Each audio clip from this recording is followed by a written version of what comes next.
बोलिए श्यावर रामचंद्र की जय, पवन पुत्र हनुमान की जय, श्री अम्बे मात की जय, श्री सतगुरु महाराज की जय। हर हर महादेव।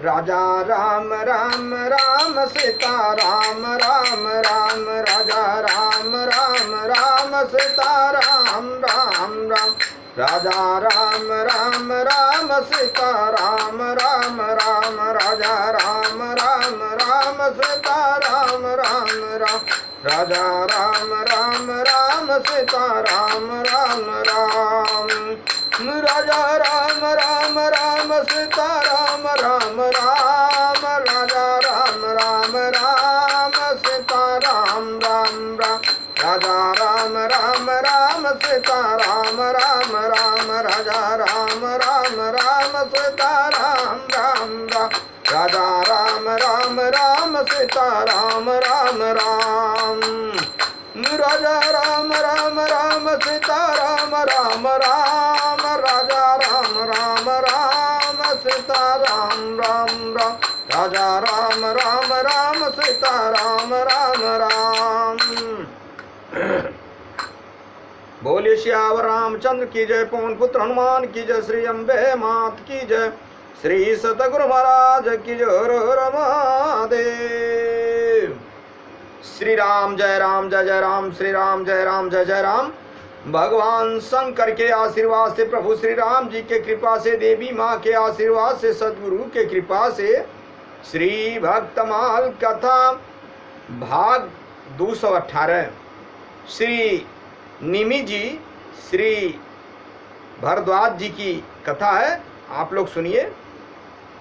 कल आप लोगों ने श्री यदु जी, श्री मानधाता जी और पिपलाद आदि जी की कथा अगले भाग में आप लोगों ने सुना।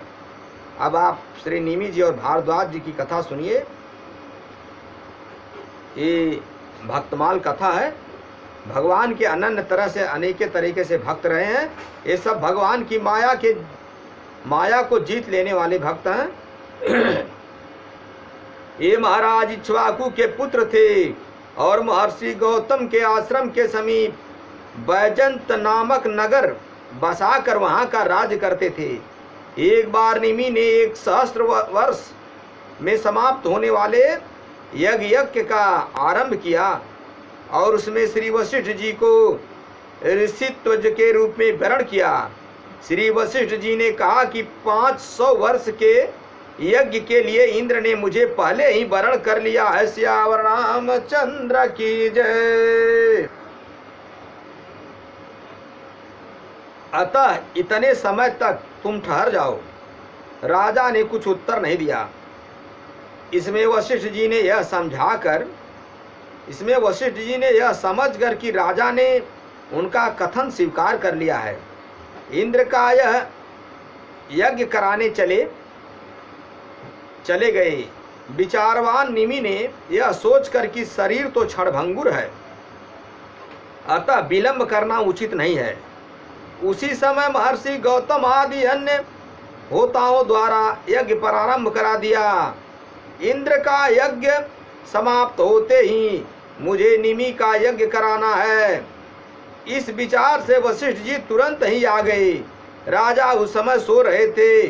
यज्ञ में अपने स्थान पर गौतम को होता का कर्म करते देखकर वशिष्ठ जी ने सोते हुए राजा को शाप दे दिया कि इसने मेरी अवज्ञा करके संपूर्ण कर्म का भार गौतम को सौंपा है, इसलिए यह देहहीन हो जाए। श्यावर रामचंद्र की जय।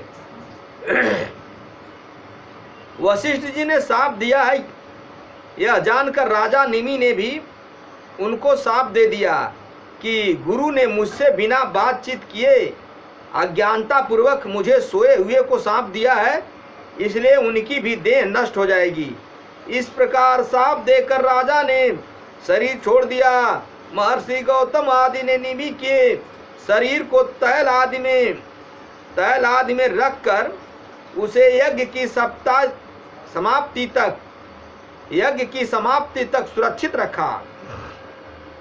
यज्ञ की समाप्ति पर जब देवता लोग अपना भाग ग्रहण करने के लिए आए, तब ऋषित्वजों ने कहा कि यजमान को वर दीजिए। देवताओं के पूछने पर कि क्या वर चाहते हो, निमि ने सूक्ष्म शरीर के द्वारा कहा कि देह धारण करने पर उससे वियोग होने में बहुत दुख होता है, इसलिए मैं देह नहीं चाहता। समस्त प्राणियों के नेत्रों पर मेरा निवास हो। देवताओं ने यही वर दिया। तभी से लोगों के पलके गिरने लगी। सियावर रामचंद्र की जय। देवताओं ने आशीर्वाद दिया कि राजा निमि बिना शरीर के ही प्राणियों के नेत्रों पर अपनी इच्छा के अनुसार निवास करें। वे वहां रहकर सूक्ष्म शरीर से भगवान नाम का चिंतन करते रहे। पलक उठने और गिरने से उनके अस्तित्व का पता चलता रहेगा।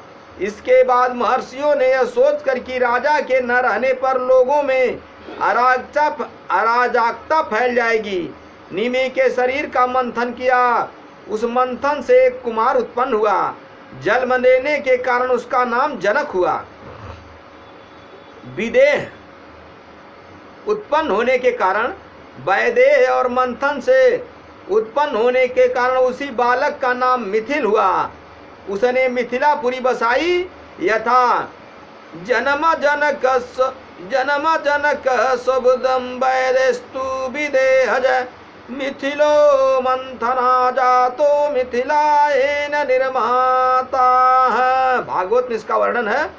इस वंश के सभी राजा आत्मविद्या श्रेयी अर्थात ब्रह्मनिष्ठ होते आए। मुनियों के आशीर्वाद से यह वंश सदा से योगी ज्ञानी और भक्त रहा है। इसी कुल में श्री शीरध्वज जनक के यहाँ आदि शक्ति सीता जी ने अवतार लिया था। सियावर रामचंद्र की जय। ये भगवान की माया को जीत लेने वाले सभी भक्त हैं, इसलिए भगवान का भजन करना अनिवार्य होता है। कहीं भी कैसे भी राम नाम, कृष्ण नाम, हरि नाम, नारायण नाम का जपन करना चाहिए, भजन करना चाहिए। अब आगे श्री भारद्वाज जी की कथा आप लोग सुनेंगे। श्री भारद्वाज जी श्री रामचरण कमला अनुरागी संत थे। इनकी भगवत भक्ति लोक प्रसिद्ध है। भगवत भक्ति का इन्हें आदि स्रोत कहें तो अत्युक्त न होगी। श्री रामायण की कथा का प्रचार तो इनके ही द्वारा हुआ।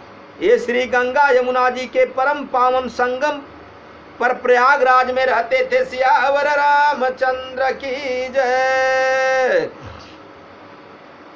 भारद्वाज मुनि बसहि प्रयागा, तिनहि राम पद अति अनुरागा। गोस्वामी तुलसीदास जी बड़ा अच्छा ही लिखे हैं। भारद्वाज मुनि बसहि प्रयागा, तिनहि राम पद अति अनुरागा। प्रत्येक मकर में समस्त ऋषि कल्पवास करने आते थे और इन्हीं के आश्रम में आकर ठहरते थे।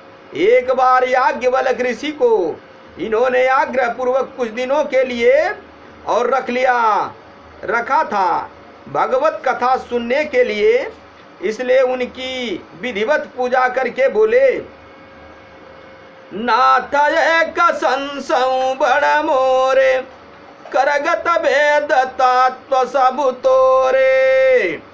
कसो मोहि लागत भय लाजा, जवन कहूँ बड़ा होई काजा। श्री राम जय जय राम। एक राम अवधेश कुमारा, तिनकर चरित विदित संसारा।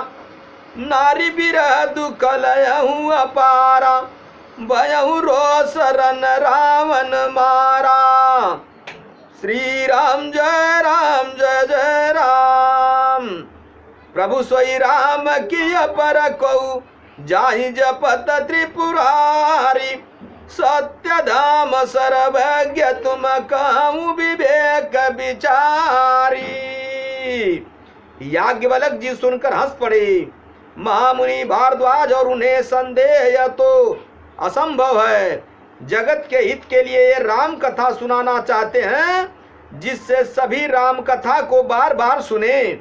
अतः वे हंस कर बोले, चतुराई तुम्हारी अमय जानी, चाहु सुनय राम गुण गूढ़ा, किन्नव प्रसन्न मनहु अति मूढ़ा। तब याज्ञवल्क्य जी ने समस्त कथा सुनाई। वही राम सुरसरी धारा श्री रामायण हुई, जो त्रिलोक को पावन करने में समर्थ हुई। सियावर रामचंद्र की जय। तब याज्ञवल्क्य जी ने समस्त कथा सुनाई। वही राम सुरसर धारा रामायण हुई, त्रिलोक को पावन करने में समर्थ हुई। भगवान श्री रामचंद्र जी वनवास के समय सर्वप्रथम इन्हीं के आश्रम पर आए। इन्होंने प्रार्थना की कि 14 वर्ष तक यहीं रहिए। भगवान ने कहा, यहाँ से अवध समीप है, रोज भीड़ लगी रहेगी। इन्हीं की आज्ञा लेकर भगवान इनके बताए हुए स्थान चित्रकूट पर चले गए। भरत जी जब श्री रामचंद्र जी की खोज में आए तो इन्होंने उनका इतना भारी स्वागत सत्कार किया कि वे आश्चर्य में पड़ गए।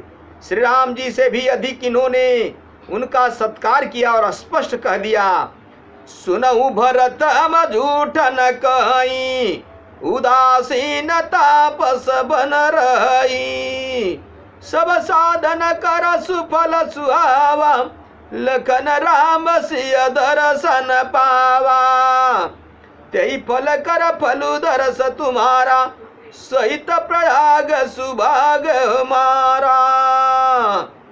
भरत जी लज्जित हुए। मुनि ने उन पर अनंत प्रेम दर्शाया। राम तेज अधिक राम कर दासा। महामुनि भारद्वाज श्रोतीय ब्रह्मानिष्ठ ऋषि थे। इनकी एक कन्या याज्ञवल्क्य जी को विवाही थी, दूसरी विश्वामनु मुनि को, जिनके पुत्र कुबेर जी हुए। ये अद्वितीय राम अनुरागी थे। सियावर रामचंद्र की जय।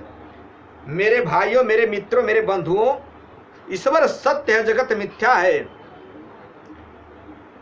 बड़े भाग्य मानुष तन पावा, सुर दुर्लभ संतन ग्रंथ न गावा।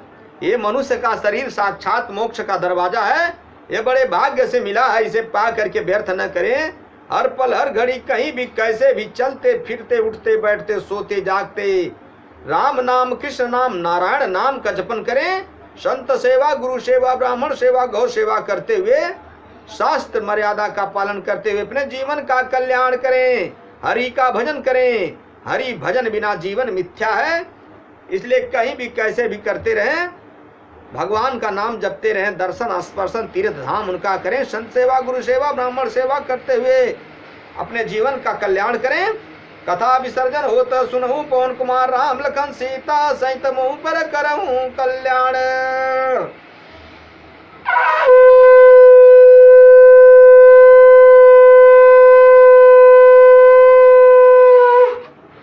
हरि नारायण।